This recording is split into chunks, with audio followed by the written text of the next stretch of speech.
Hola, hola a todos y a todas. Bienvenidos una vez más a este espacio, las páginas tatuadas. En esta ocasión vengo a hablar de este libro tan interesante y digo libro en vez de decir el género al que pertenece porque va a ser una de las puntos importantes que voy a tocar a lo largo de este video, comentario, análisis, charla sobre Delirium Tremens de Ignacio Solares, un libro al cual yo llegué pues por azar. Sencillamente me llamó la atención el título, ¿no? Delirium Tremens, ya sabiendo lo que el Delirium Tremens es, no sabiéndolo en carne propia, quiero decir, no habiéndolo vivido afortunadamente, sino que consciente de que es un trastorno de la mente que consiste en alucinaciones muy graves, muy intensas y muy caóticas, que padecen los alcohólicos cuando han sido prolongados a grados intensos, severos, de intoxicación alcohólica, muy fuerte, muy prolongada, muy larga, ¿no? Ahora bien, este libro que es de los años 70 es un reportaje. Lo primero que viene en la contraportada, no, no es en la contraportada, es en la solapa del libro que contiene información del autor. Ahí es donde dice, es autor del reportaje, es lo primero que dice, ¿no? Autor del reportaje de Delirium Tremens y novelas como La Noche de Ángeles, etcétera. Yo es lo primero que leo de él, y empezándolo a leer, pues de inmediato advertí que es un reportaje muy narrativo. No es como tal una novela, pero sí está escrita y narrada con muchos elementos de la novela. Y esto no es nada nuevo, o sea, ya para los años 70, el famoso periodismo gonzo, ya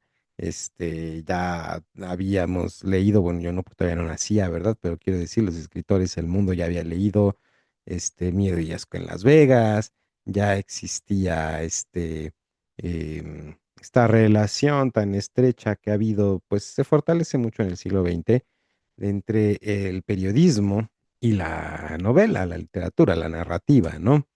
Muchos autores pues eran periodistas también y entonces pues hay una relación simbiótica, por así decir, en la que el reportaje se vuelve más literario y la novela se vuelve más pues periodística o con un estilo más cercano al del reportaje, al del periodismo y menos afectado. Ahora aquí, lo literario a lo que yo me refiero, esta dimensión, se puede apreciar en la construcción del relato a través de capítulos, ¿no? Son 20 capítulos más un prólogo que no es parte como tal del relato y un epílogo que, bueno, pues sí están muy externos, muy al margen de la narración central o de las narraciones centrales, ¿no? Y esos 20 capítulos son los números nones, es decir, empezando por el primero, luego el 3, el 5, etcétera, son testimonios aislados. Tú sabes que estás ante un nuevo testimonio porque pues inicia contándote algo que ya no va a tener relación con lo que venías leyendo antes y sabes que se va a tratar de un nuevo caso, ¿no? Porque se nota que es un testimonio de alguien que está hablándole al escritor. No ocurre así con los capítulos nones, los capítulos 2, 4, 6, 8, que empiezan a contar desde el capítulo 2 una historia narrada en la que ya no va a estar él transcribiendo nada más, dándole la voz de la narración a esta narración testimonial que hacen en cada capítulo, ¿no? Los alcohólicos y los que han padecido delirium tremens, a quienes entrevista, sino a través del grupo de doble A que visitaba, bueno, pues a través directamente de ir al pabellón del sanatorio mental del hospital, ¿no? Por cierto que el director de ese hospital psiquiátrico del IMSS en aquel entonces, el doctor José Antonio Elizondo López, coordinador del programa de rehabilitación de alcohólicos del Hospital Psiquiátrico del IMSS, es quien hace un prólogo cortito, ¿no? Una introducción al libro, y señala algunos problemas interesantes, ¿verdad? Habla de que la alucinosis alcohólica es un estado paranoide alcohólico, que son variaciones sobre el mismo tema y cómo hace falta un reto, perdón, cómo es un reto para la psiquiatría y el psicoanálisis y cómo entonces gracias a este libro, Solares, es está brindándole una oportunidad a quien se siente estimulado para profundizar más allá en estos problemas, porque pues desde luego no es una, y esto lo aclaro por si hay expertos en el tema o en la materia viendo este video, no es un referente científico ni de análisis profundo o serio, en esto en términos académicos, quiero decir, o clínicos del problema del delirium tremens, es un reportaje de testimonio, ¿no? Escrito con una estructura muy narrativa, como ya dije, que ofrece sin duda alguna un panorama interesantísimo de lo que son estas infiernos de alucinación que llegan a padecer las víctimas del, bueno, quizá no sé si víctima sea el caso más adecuado, pero, o el término, perdón, más adecuado, pero vaya, que llegan a padecer los pacientes o las personas que se ven afectadas o que sufren de estos delirios, ¿no? El delirium tremens. Y entonces, volviendo al tema, decía yo que esto de la estructura en los capítulos nones se nos presenta el caso de Gabriel. Gabriel es un personaje interesantísimo al que vamos a ver narrado desde la perspectiva de Solares y va a tener ciertas características que lo vuelven hasta un personaje literario porque le dan un recurso meta literario al autor, narrador, autor del reportaje que se pone a sí mismo en primera persona, dentro de su reportaje, dentro de su relato, pero que va a poner en labios de su personaje, según esto realmente se lo dice Gabriel, o sea, no estoy diciendo que no haya existido, ¿no? El mismo Gabriel reconoce, no me gusta ser yo el narrador, no me gusta nada más los monólogos, dice, no me gusta estar nada más dedicándome a yo narrar y que usted me escuche. Y lo que hacen en todos los demás capítulos las personas, los pacientes, los alcohólicos a los que entrevista este Ignacio Solares es justamente entregarse a un soliloquio, a un relato de una sola voz en el que él jamás participa. Tenemos este contraste muy bueno entre dos capítulos. Empieza un capítulo non, es un relato de pies a cabezas que, debo decir, podrían en algunos casos ser cuentos, pero el cuento, al ser una creación ficticia, no digo que no se pueda hacer un cuento de algo que realmente pasó, por supuesto, por eso hay cuentos históricos, ¿verdad? Hay cuantos cuentos buenísimos hay de la Revolución, ¿no? De Rafael F. Muñoz y Martín Luis Guzmán y qué sé yo. No es eso, o sea, hay inspiración, pero el cuento se construye con una intención voluntaria de llegar al punto climático y que en el cuento el final suele coincidir con el clímax, ¿no? Y bueno, ahí están los célebres trabajos, por ejemplo, de Lauro Zavala, para quien se interese en estudiar las características literarias y narrativas del cuento. A lo que quiero llegar entonces con todo esto es a que estos capítulos que son cada capítulo es un relato diferente de una experiencia súper intensa con el delirium tremens o varias experiencias súper intensas con el delirium tremens por la voz de los propios alcohólicos. No suelen tener estos finales climáticos, ¿no? Se acaban y ya, y eso está bien. O sea, de repente alguien está tan entrado en la lectura que siente, como que no hubo, estamos un poco mal acostumbrados a que el cuento tenga que tener o que la anécdota tenga que tener la misma estructura que el cuento y que la vivencia, ¿no? Tenga que tener la misma. Pues no, ¿cómo le vas a obligar a la realidad que tenga este la misma contundencia narrativa que una obra de ficción. Eh, entonces, bueno, pues aquí desde luego son relatos orales, transcritos, capturados y se va colando intermitentemente entre cada capítulo la historia de Gabriel, que va desarrollándose acerca de cómo se conocieron, igual que a todos los demás, pero lo que pasa es que Gabriel con Ignacio Solares desde el principio eh, despierta una curiosidad porque él se destaca de los demás porque es un caso muy peculiar de alcohólico, un caso muy peculiar de persona con delirium tremens, y es además alguien que ha alucinado fuera de las drogas, que ha tenido alucinaciones en sobriedad, perdón, fuera del alcohol, ¿no? En sobriedad, porque me parece que no llegó a consumir drogas, solamente era alcohólico. Y además de eso, una persona con posible esquizofrenia, ¿verdad?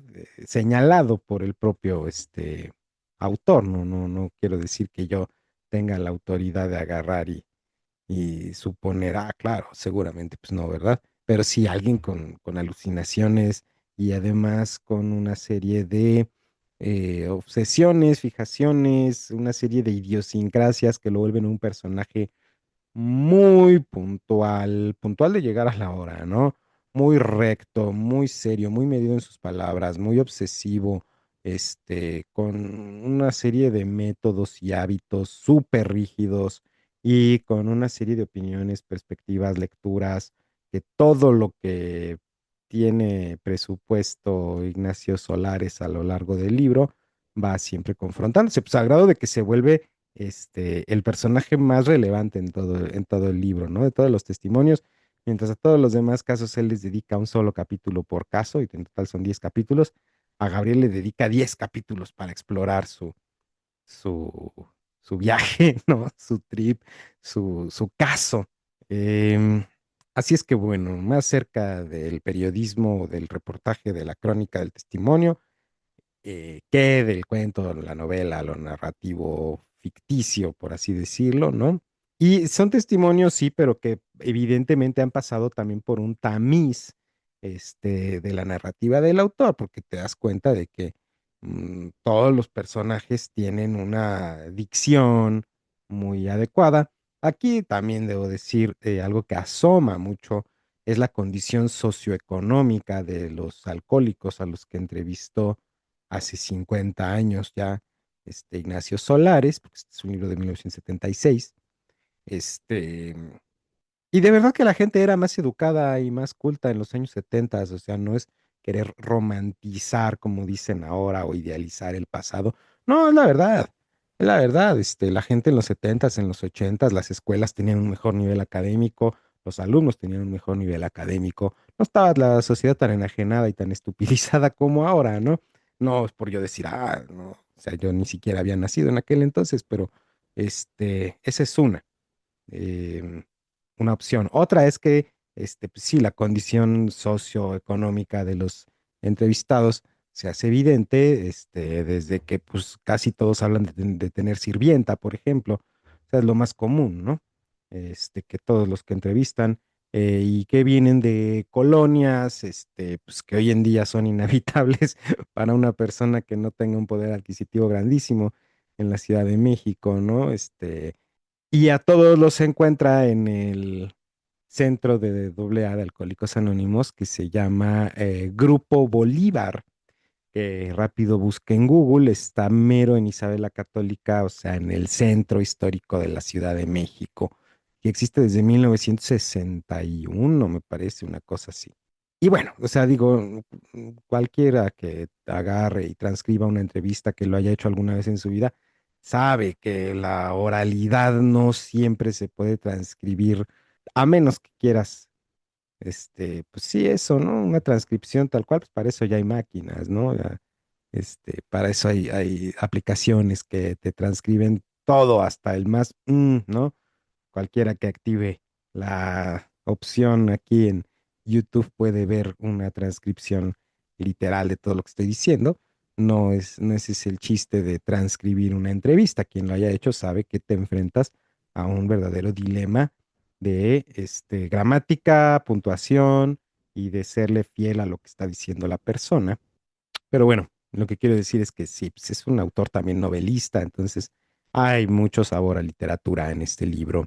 Y ya mencionábamos por ahí este tema del psicoanálisis y demás, y algo sobre lo que discurre el propio autor es entonces la idea de que no hay un psicoanálisis así como hay un psicoanálisis para lo onírico, es decir, para los sueños, para el lenguaje, en donde pues hay símbolos, ¿no? Y hay constantes y hay cosas que se sujetan muy bien a interpretación. No lo hay con el delirium tremens, con las alucinaciones, y plantea una serie de preguntas bien interesantes, porque hay símbolos muy recurrentes que uno los ve desde el primer caso, ¿no? Donde el paciente está acostado en su cama, soñando que en un hotel de Cuernavaca o en un motel de Cuernavaca, al que llegó ya después te cuenta por qué, soñando que unos diablitos, primero son unos angelitos, ¿no? Los ve volar así encima de él y le producen alegría, y después se vuelven en diablitos, y ¡ah, te vamos a matar, cabrón! Arránquenle la lengua, vamos a cortarle el pito, así, ¿no? Entonces, es una constante que haya ángeles, demonios, el símbolo religioso, pues. em, y ya después te cuenta este cabrón cómo fue que terminó ahí en ese motel de Cuernavaca. Se peleó con su mujer y la dejó y se separaron un rato porque él era un bebedor problema y entonces era alcohólico y por su influencia la mujer empezó a tomar también y se vuelven una pareja tóxica, caótica, horrible. Este, y hay un punto muy tenso de su relato climático, ¿no? En el que está em, con su mujer, los dos bien pedos, y le dice, pídeme que haga lo que quieras. Y le dice su mujer, pásate, pásate caminando por la marquesina, cabrón, de la ventana de aquí a la otra ventana de la recámara, ¿no?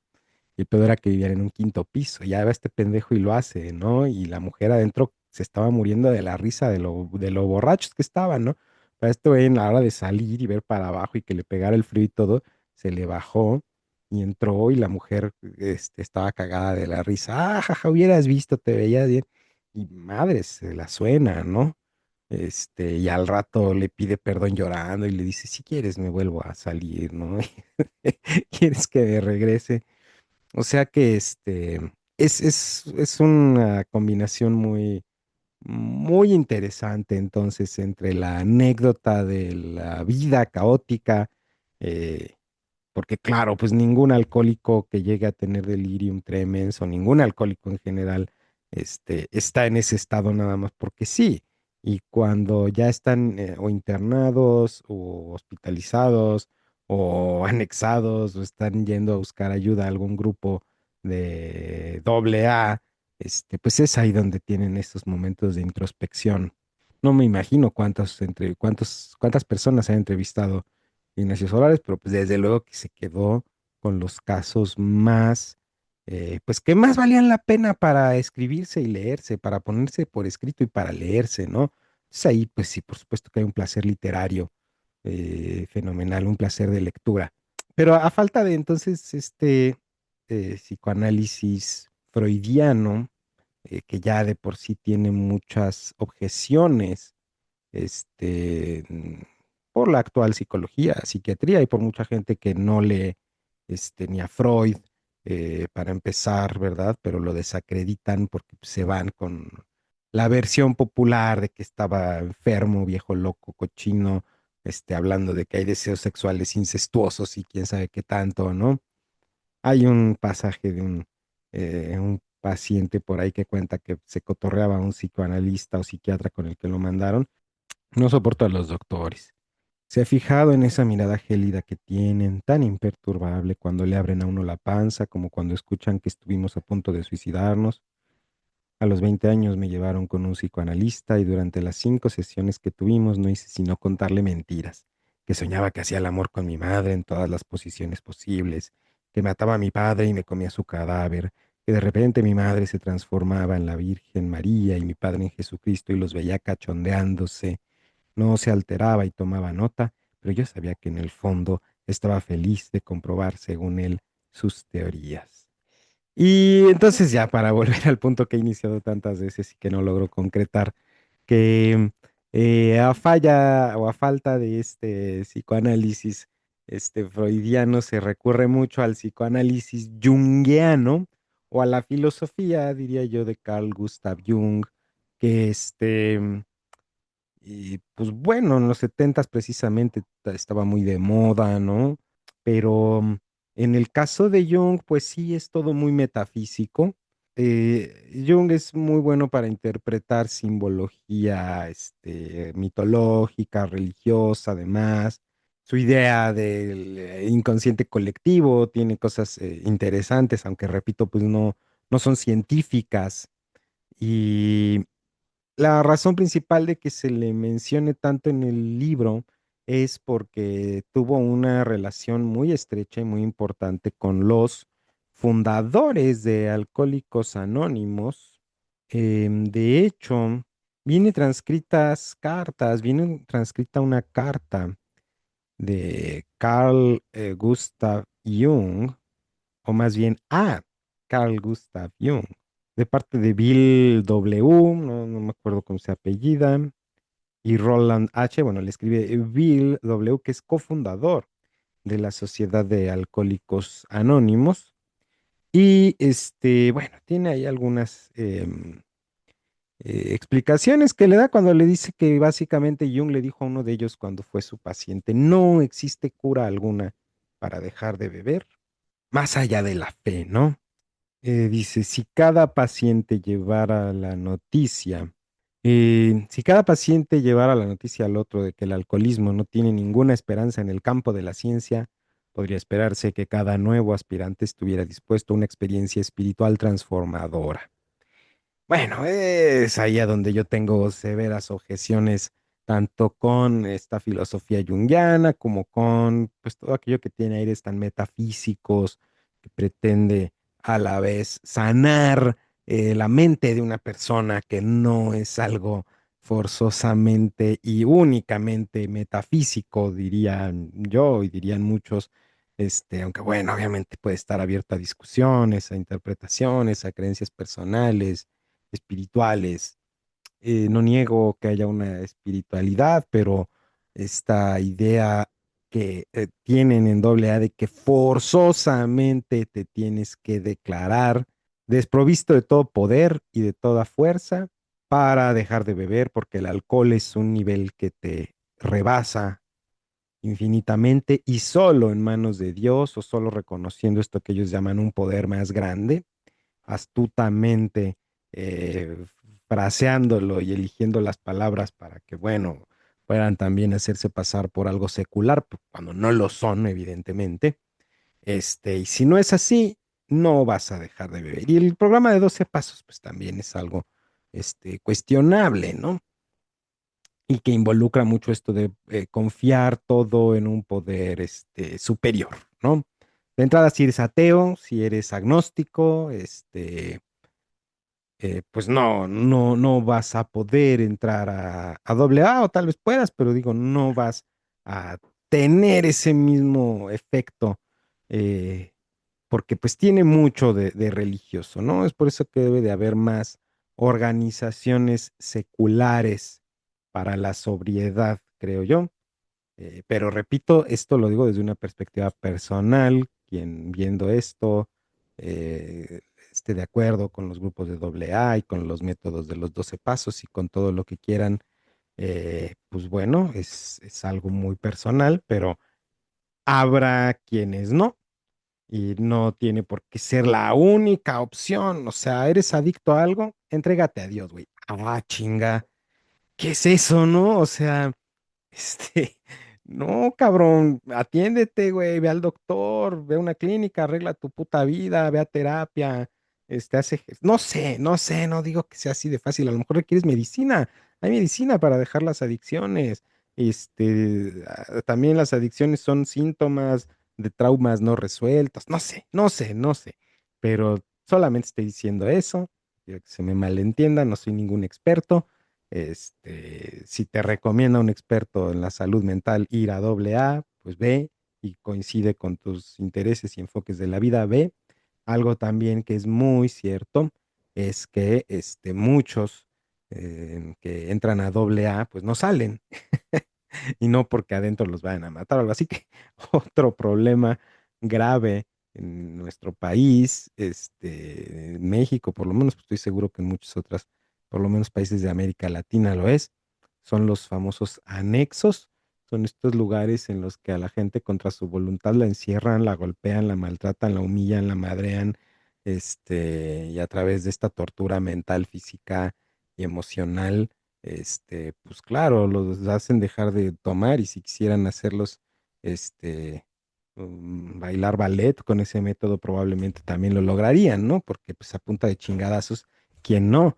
Pero pues eso tiene severas implicaciones con la dignidad humana y con otras cosillas que a lo mejor para algunos no importan. En fin, esa es una objeción, entonces, que tengo no con el libro, sino con el método en general de los alcohólicos anónimos y de doble A, que sin duda alguna, la experiencia de grupo, de compartir, hablar, compartir vivencias, experiencias, anécdotas, pues bueno, debe ser algo, muy, muy útil para cualquiera. Por eso existen, perdón, grupos de ayuda para lo que sea, ¿no? Hablando como tal del libro, pues algunos capítulos son mejores que otros, pero todos, de verdad que todos se leen con este ritmo tan bueno, este estilo, esta puntuación que el autor imprime en los testimonios, a pesar de que se sienten voces diferentes, no se siente que está hablando la misma persona todo el tiempo.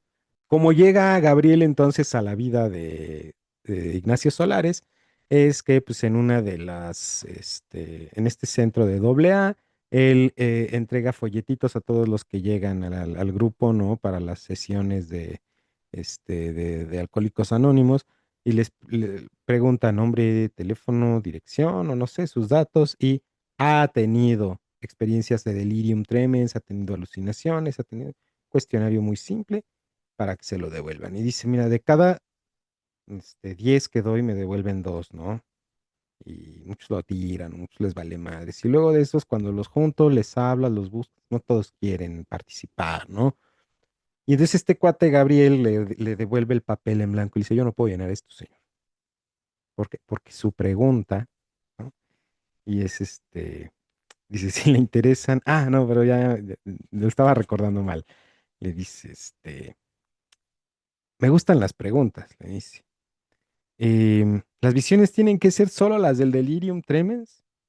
Dice, le contesta, cualquier visión que haya provocado el alcohol. Le pregunta, ¿pero solo las que haya provocado el alcohol? Y este güey dice, ¿o qué quiere decir alguna droga? No, quiero decir que si le interesan las visiones que surgen sin necesidad de un estímulo exterior. Y pues ya en este cabrón en ese momento se interesa en él, quedan de verse y es ahí donde empieza todo este tema de que la puntualidad, de que es un güey muy desagradable al principio y tiene una serie de actitudes, de conductas, de formas de pensar y que después de todo dice, pues básicamente que ha hablado con Dios, ¿no? Entonces, bueno, ahí inicia esta travesía tan larga a través de las experiencias y la psique de Gabriel. Pero pues entre tanto, entonces se van alternando los otros capítulos, los otros relatos de los alcohólicos. Y hay uno muy interesante que viene en el capítulo 3, como dije, los nones son las historias independientes, los testimonios independientes y los pares corresponden a Gabriel. Y entonces, por ejemplo, hay un señor que es taxista, ¿no? Que es muy borracho, pero siempre esté crudo, esté como estés, va y se pone a trabajar, ¿no? Y en ese caso, en el caso de él, su manifestación del delirium tremens era una voz que le dice, mátate. Y dice, ya estaba buscando una pistola por las tiendas del centro. Imagínese. Se lo conté a mi esposa y ella me comprendió. Hasta eso ella me ha comprendido siempre. Averiguó que en este sanatorio podrían curarme. Y total, ya en el sanatorio, después de que le da una pastilla, empieza a escuchar, a alucinar que los enfermeros están hablando, ¿no? Y dice, luego vinieron las carcajadas y los murmullos. Pensé, me van a arrancar las uñas y luego me van a meter en agua hirviendo hasta que me despelleje y me van a arrancar mechones de cabellos y a romperme todos los huesos uno por uno. Entonces, esa es otra, constante de las alucinaciones, el sadismo, ¿no? No me puedo referir a todas porque pues ya dije que son muchas, em, pero hay algunas que destacan más que otras, ¿verdad? Hay, por ejemplo, un señor que a todos los ve como animales. Siempre mis delirios fueron con animales, vacas, toros, gatos, puercos, osos, gallinas, perros. Él de niño crece en una casa de campo, o sea, en una casa en el campo, y tenían un corral, un establo a donde el papá se iba a emborrachar y lo agarraba. Él era su hijo consentido, era el más chiquito. Se lo llevaba y se acostaba con él, se acurrucaba en la paja y le daba, mientras se iba emborrachando, emborrachaba al niño, ¿no? Entonces, pues algo le quedó de eso y veía a todos como animales. En el primero vi clarito que mi padre era un toro y se echaba sobre mí, bufando y rascando el piso con las patas, así como los toros de Lidia rascan la arena. Se me echaba encima y yo sentía la cornada en un costado. Era mi padre, solo que era también un toro con cuernos y hocico y todo. Como que lo más suyo eran los ojos. Me daba la cornada en un costado y luego se echaba hacia atrás para preparar la segunda embestida. Más adelante dice, y así fueron entrando, mi mamá como si fuera una gallina, uno de mis hermanos un perro, mi amigo más querido un caballo que relinchaba y estaba a punto de patearme. Y dice aquí otro tema que es bien constante, que es, ellos saben que están alucinando, lo cual debe volverlo una cosa sumamente desesperante. Güey, sí, sé que no está ahí, pero es que lo estoy viendo y es que lo estoy sintiendo y es que lo estoy escuchando. Bueno, quien haya tenido alguna experiencia con alguna droga psicotrópica, pues a lo mejor ha estado también en esos momentos donde tienes que hablar contigo mismo y decirte, güey, tranquilo, esto va a pasar, esto no está ahí, o esto no es así, o no te vas a morir, o relájate, ¿no? Te da la pálida, qué sé yo, o te tienes un mal viaje, ¿no? Pero ahora imagínate eso materializado en algo que además es monstruoso, que además tiene un sadismo horrendo, violento, culero, que las trae contra ti. Y entonces por eso dice, mire, ya sé que lo imagino, pero cuando lo imagino siento que de veras está ahí y me va a cornear. Si por lo menos hubieran puesto una tranca a la puerta, capaz que imagino que el toro no puede entrar, pero la dejaron así y vi clarito cuando la tumbó, saltando astillas por todo el cuarto. Atrás entró la enfermera, pero ¿sabe qué era la enfermera? Una ardilla. ¿Qué podía hacer una ardilla contra el toro? Y el maldito animal bufaba nomás mirándose. El descontrol total de las alucinaciones, ¿no? No tener control en lo que se está pensando y en lo que se está viendo y en lo que se está transformando. Ese pensamiento, que bueno, es alucinación, ¿no? No es pensamiento como tal. Y se va ya en el siguiente capítulo, ¿no? El capítulo 6. Se va con Gabriel a su casa saliendo del café en el que se vieron. Lo lleva a su departamento para platicar, ¿no? Y le dice que se obsesionó con Mozart y con el Requiem de Mozart, ¿no? Que llegó a un punto en el que estaba a punto de volver a beber y tuvo una experiencia mágica, religiosa, mística, que fue, pasó por una tienda de discos, escuchó el Requiem de Mozart, se acercó, ¿qué chingados es eso? Ah, pues es el Requiem, démelo y que ya se acabó quién sabe cuántos discos porque lo estuvo escuchando consecutivamente mañana, tarde y noche durante quién sabe cuántos meses, ¿no? Soy obsesivo, agregó, como si quedara alguna duda de ello con lo que acababa de comentar, ¿no? Dice Ignacio Solares, una vez traspuesta la pedantería de la entrada, que más bien parecía una defensa contra el mundo, había un calor, una intensidad en sus palabras que envolvían y contagiaban. Daban ganas también de contarle las cosas de uno. Por supuesto, el problema era cuando lanzaba una confesión como la que siguió a su comentario. Yo hablé con Mozart. Estaba sentado ahí donde está usted sentado.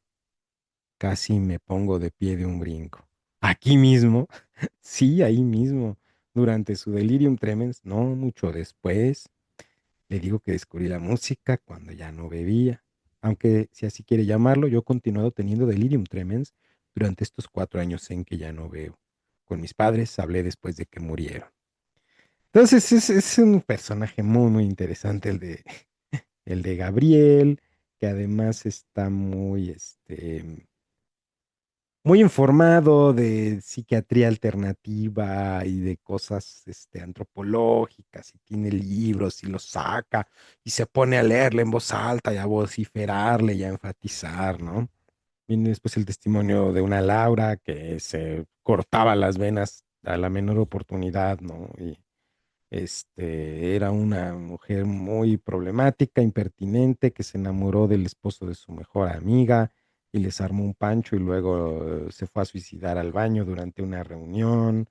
Dice, saqué la botella, porque besó en una fiesta a este cuate Jorge, ¿no? Y la amiga la confronta, has de saber que Jorge y yo nos lo contamos todo. Y ella dice, saqué la botella de coñac, de la que ya solo quedaba un cuarto, y lo bebí íntegro de un trago. Por primera vez sentí la necesidad imperiosa de alcohol, mandé a la sirvienta a comprar otra botella, le pedí a mi madre que me dejara sola, que fuera a su recámara. No podía estarme un segundo quieta. Todas las fobias regresaron de golpe y creí que iba a morir. En realidad, era lo único que deseaba. Aquella noche me bebí yo sola media botella y en la madrugada, moviéndome torpemente como dentro de una nube, les hablé por teléfono a Jorge y a Carmen. Les supliqué que fueran a mi casa. Necesitaba hablar con ellos urgentemente. Deben haberme oído muy mal, porque en efecto, a los 20 minutos estaban ahí. Solo que cuando tocaron el timbre sentí tal terror que corrí al baño y me corté las venas con una gilette.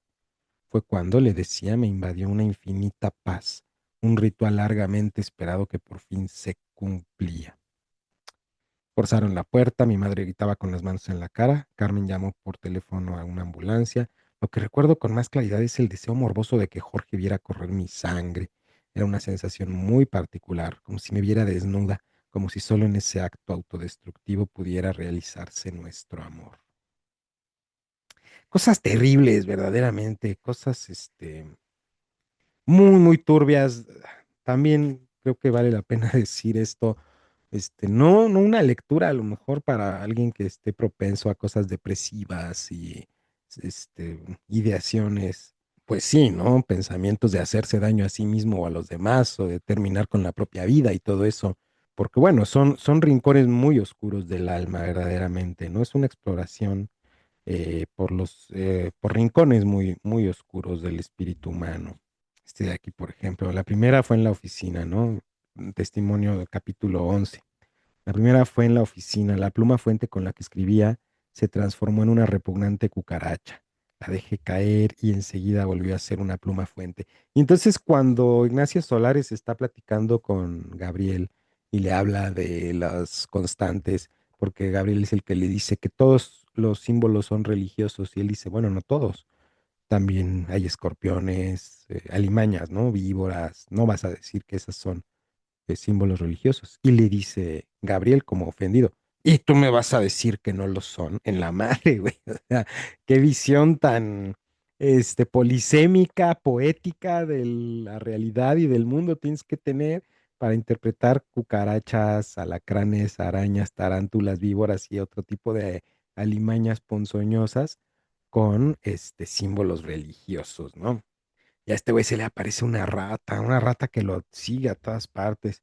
Hablaba con ella, le decía que era yo mismo, producto de mi imaginación enferma, que no tenía existencia real y por lo tanto era una pobre rata que desaparecería del mundo en cualquier momento. Temblaba y sudaba, pero no me salía de la cama. Y aparte, este cabrón es un celoso súper extremo, ¿no? Ah, no, este no es el celoso súper extremo. Y bueno, estoy también aquí agregando este clip posterior a que terminé de grabar mi video sobre este libro, porque se me pasó justamente a hablar en este momento, ahorita que estaba editando, que pues básicamente es que trunco los silencios, y algunas muletillas o toses, estornudos y demás. em, Se me pasó a hablar del capítulo 15, que es el capítulo en el que justamente se habla de este celoso, que yo decía celoso extremo, pues por no decir extremeño, pensando en Cervantes y su novela ejemplar, ¿no? pero pues básicamente eh, es un celoso obsesivo que además no tiene ningún motivo, pero en su caso su obsesión y su alucinación va justamente hacia la potencial infidelidad, imaginaria también infidelidad de su mujer. Dice que simbolizaban para mí las imágenes del delirium tremens, los celos que sentía por mi mujer. Vi una culebra que colgaba de una lámpara y caía sobre mí y el horror no era muy distinto al que me despertaba la posibilidad de comprobar las actividades clandestinas de mi esposa. Aunque la verdad también había como un deseo secreto de que sucediera lo que sin remedio tenía que suceder, que descendiera el horror y me tragara para que continuar con esa espera dolorosa. Entonces este cabrón se supone que trabaja, es como agente de bienes raíces, ¿no? Y su trabajo pues le permite tener no horarios fijos y pasa mucho tiempo en su casa y de repente llega un día a su casa, no está su mujer, llegan los niños de la escuela, los saludan y él le pregunta pues, a la señora de la limpieza, como ya dije, muchos de estos testimonios tienen empleada doméstica, sirvienta, ¿no? ¿Dónde está la señora? No, pues no sé. ¿A dónde fue? No, pues no me dijo. Este güey la sigue a la cocina. Oye, ¿qué? ¿Ella sale mucho sin decirte a dónde va? No, pues sí. Lo normal, no sé, ¿no? Pues ella qué va a saber. Este güey con eso le basta y se sienta y se pone a beber, ¿no? Y dice, una sombra cruzó frente a mí. El terror empezó a descender. En 12 años de casados jamás me había pasado por la cabeza la posibilidad. Pero ¿por qué no? Mi esposa me engaña. Regresé al sillón y al calor de otros 3 vodkas imaginé las más tórridas escenas de infidelidad. De repente di como un hecho que me era infiel. La veía con la misma claridad con que vi después a la culebra en brazos de otro hombre. A ese otro hombre mi imaginación lo fue delineando poco a poco hasta que adquirió una forma total de unos 30 años, alto, moreno, muy velludo, con una sonrisa seductora. Se veían en el departamento de él, decorado con muebles modernos. Había una gruesa alfombra anaranjada en donde se recostaban a oír música. Luego empezaban a besarse lentamente.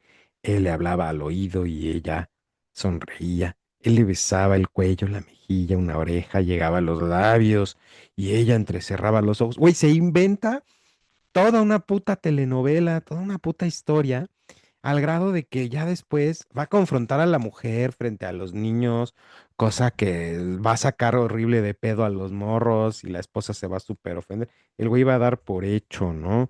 Me pregunta en la cena, ¿dónde estabas? ¿No? Me miró con sorpresa, llevaba varios paquetes en las manos. Fui a comprar una tela para la colcha de nuestra cama. Un perfecto pretexto, perfecto, pensé. Además, ¿cómo se atreve a mencionar nuestra cama después de venir de donde viene? Un puto neurótico, loco, ¿no? Este, aquella noche viví más de lo común y después de cenar, al pararme de la silla, me caí. Mi esposo, pinche oso, güey, frente a tu familia, te empedas en la cena y te caes. Mi esposa trató de ayudarme, pero la rechacé. Vete con él y déjame en paz. ¿Con quién? Tú sabes con quién. Con tu amante, con el hombre con el que hiciste el amor hoy en la tarde. Estás borracho, ¿cómo te atreves a decir una cosa así frente a los niños? Los niños nos miraban con unos ojos que les llenaban la cara. Los tomó de la mano y los llevó a su recámara. Oí el llanto de los tres y me sentí ridículo, ahí tirado, inventando escenas de celos sin ningún fundamento. Pero va a seguir, o sea, ya que cae en esa espiral, va a seguir descendiendo.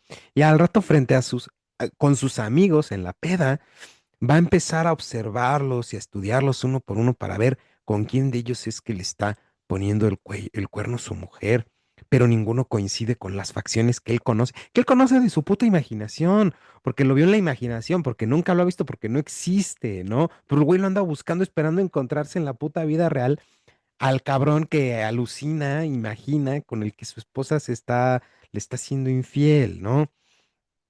No quiero decir hasta qué extremos llega la celotipia y el delirio de este cabrón, pero es algo, muy, muy pasado de lanza.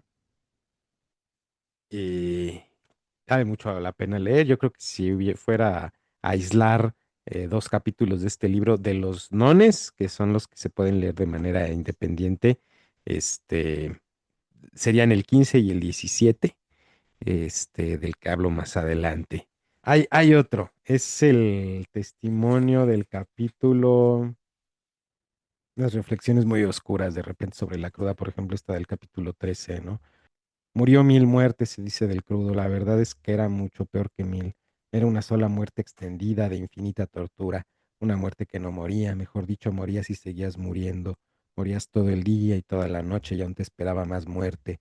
La muerte al despertar, al dormir, al soñar, al mirarte en el espejo, como si al mirarte al espejo contemplaras ya tu propia calavera. Que además, pues el alcoholismo es precisamente la prolongación eterna de la embriaguez para evitar la cruda, ¿no?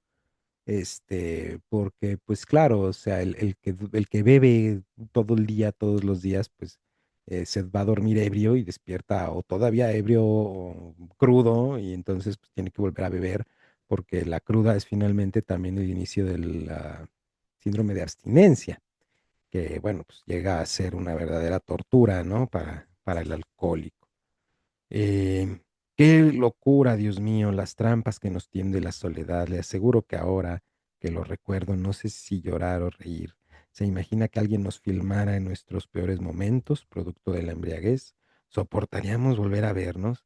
Y sin embargo, la película la llevamos dentro en nuestra memoria y basta con cerrar los ojos para proyectarla cuantas veces lo deseemos. Claro, aquí todavía no había celulares donde a uno lo pueden grabar todo el tiempo en las situaciones más comprometedoras y menos elegantes, pero no se trata de eso, o sea, es finalmente una vergüenza patológica la que viven muchos alcohólicos. Y entonces dice, como me ha dicho un amigo psicólogo, hice mi psicoanálisis, que a veces lleva años de golpe y porrazo en una sola tarde y con un fantasma, porque este güey en su peda lo deja la mujer y los niños y se queda solo en la casa y vende los muebles y se queda nada más con una mesita. Y, y en su mesita se sienta a chupar y a ver a la ventana todo el día. Y entonces un día en su borrachera alucina que llega a buscarlo a su casa su jefe. Y tiene con el jefe un encontronazo de que lo abraza, le llora, lo golpea, lo madrea, le grita, lo insulta, le abraza las rodillas, se tira al piso, le pide perdón. Obviamente no estaba ahí nadie, ¿no? O sea, él solo a través de la alucinación de que su jefe llega a visitarlo, tiene todo este pedo, ¿no? Creo yo, ya para ir terminando esto, el más intenso, no por nada lo guarda prácticamente al final, el testimonio más intenso es de alguien que alucina algo que es, finalmente una cosa indecible, del penúltimo casi el 17, ¿no? Ya de los últimos. Dice que empezó a beber, pues es que no leí desde antes, ¿no? Tendría 14 o 15 años y acababa de terminar la secundaria. En la última fiesta de mi grupo había mucha bebida. Debo de haber tomado compulsivamente varios tragos porque al regreso intenté suicidarme. A partir de cierto momento, más adelante, dice, comencé a beber ron, tequila, coñac, vino, whisky a solas y en grandes cantidades, a menudo haciéndome cócteles con cemento, marihuana, ácidos, hongos alucinógenos o peyote. Una de las imágenes más poderosas que recuerdo era la del espejo derramándose como si fuera un líquido plateado. Este güey lo destaco y digo que va a ser especial porque va a tener una alucinación muy particular y muy diferente. Un día después de una fuerte intoxicación tuve una experiencia siniestra que dio un giro definitivo a mi biografía alcohólica. Acababa de llegar a mi casa. Estaba en ese momento crepuscular en el que el efecto del alcohol comienza a disminuir, ¿sí? Y los efectos de la cruda se hacen presentes. Me senté en un sillón de la sala mirando al vacío y por el rabillo del ojo percibí un movimiento. Algo, alguien estaba conmigo en la sala del departamento donde vivía yo solo. Las luces estaban encendidas. Sentía una presencia que se movía y acechaba por ahí, muy cerca, debajo de la mesa de centro o detrás del sillón. La escuchaba moverse. Invadido por el pánico, alcancé a atisbar el cuerpo de un enano grotesco y vi con horror sus piernas regordetas como las de un bebé. Aquel fue el primer aviso de que ya no me encontraba completamente solo en mi embriaguez. Esa cosa habría de acompañarme en las más terribles borracheras y lo que hasta entonces había sido la sala de espera del infierno. 15 años de alcoholismo disimulado de bohemia adquirió una forma concreta. Había atravesado una suerte de umbral. La pesadilla había encarnado. Y más adelante sigue hablando, ¿no? Nunca confundí la alucinación, dice, con la realidad. Cuando experimenté con hongos, dice, o con LSD, todo lo que vi en esos estados correspondía al terreno de los sueños y las pesadillas y lo sabía durante el proceso alucinatorio o al recuperarlo. Dice, a pesar de que el delirium tremens aparece en los estados más agudos del alcoholismo y esto está tipificado en literatura médica, para mí, solo para mí, el enano tiene una existencia real. Si alguna vez tuve una experiencia religiosa o sobrenatural, fue esta presencia abominable que se me aparecía de cuando en cuando como una revelación, como una especie de epifanía grotesca. La palabra ángel podría ser traducida, perdón, podría ser adecuada para describirlo. Un ángel monstruoso, perverso, manifiesto. Y más adelante dice, una madrugada logré verlo, estaba sumergido en la penumbra de un rincón de mi cuarto. Solo las imágenes del Bosco o Bruegel pueden aproximársele. Era un ser del tamaño de un perro, con piernas regordetas, con pliegues, como un bebé gordo, y de la cintura hacia arriba, su cuerpo era algo parecido a un gorro o calcetín de carne humana que se plegaba hacia atrás. No tenía ni hombros, ni cuello, ni cabeza, ni ojos. Me quedé inmóvil mirándolo. El uso de la palabra terror no resulta aquí ni hiperbólico ni exagerado. Estaba paralizado y así permanecí hasta que la luz de la mañana me despertó y en el rincón ya no había nada.